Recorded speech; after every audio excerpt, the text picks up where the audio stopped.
Hello again. We're going to be talking about money and what to do if your client owes you money.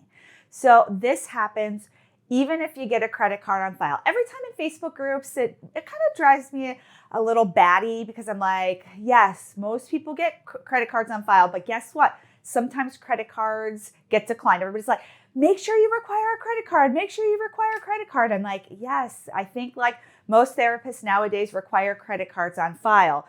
But credit cards expire, they get frauded. There's a ton of reasons why credit cards expire and then people get a balance. So if your client has a balance, there's a couple of steps that I would recommend that you take. I can let you know the steps that we take. One, we have a conversation with the client. We say, hey, you have a balance. This is your balance. Can you pay it in full or do you need a payment plan? We do offer a payment plan because sometimes there's a variety of reasons why people have balances, right? And we don't want to force them to feel like they have to pay like 2 copays or 2, sessions that day. We do offer a payment plan.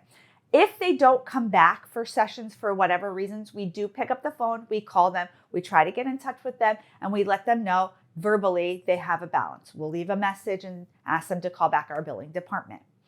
If we don't hear anything or the payment is not made, then we will send a statement to their email address and ask them to pay their balance. We also then, if we don't hear anything back, we bill through QuickBooks, which allows us for them to make a payment directly through QuickBooks. And then if that doesn't work, we do write off the balance. You really have to ask yourself, how much time and energy do you want to spend chasing money? I know if you are smaller, if you don't have as many clients, you might say, yes, I want to spend a lot of time chasing money, but it's usually not worth your time and energy. And you don't want to aggravate people either, right? Like I would be really mad if my doctor sent me an invoice and they called me, then they sent me an invoice, and then they continue to call me and they continue to hassle me. Yes, it is absolutely our responsibility and their responsibility to pay that bill, but there are certain limits. The problem becomes that usually the amounts are too small then to send people to collections. Yes, larger companies do send people to collections because they have a larger amount of people going to collections. It's not a problem you want to have, right? You don't want to have to use a collections company. It's probably better worth your time to write it off and move on and use your time to secure a new client, add a new service, or do something to generate income. Some people just don't pay their balances for a variety of reasons. It could be therapeutic, it could be financial. There could be a ton of reasons why people don't pay their balances, but not everybody pays their balances. And sometimes we do have to write those off. So I'm going to talk about how to work through the emotion of that. But first, I want to thank our sponsor, TherapyNotes. If you're looking for an electronic health record that's full service that can help you collect credit card payments, they have an online portal. You can run reports to see if any of your clients have balances. You can download statements. It really does help you keep on top of any of your client balances. That's what we use. It is so great. So I want to thank our sponsor, TherapyNotes.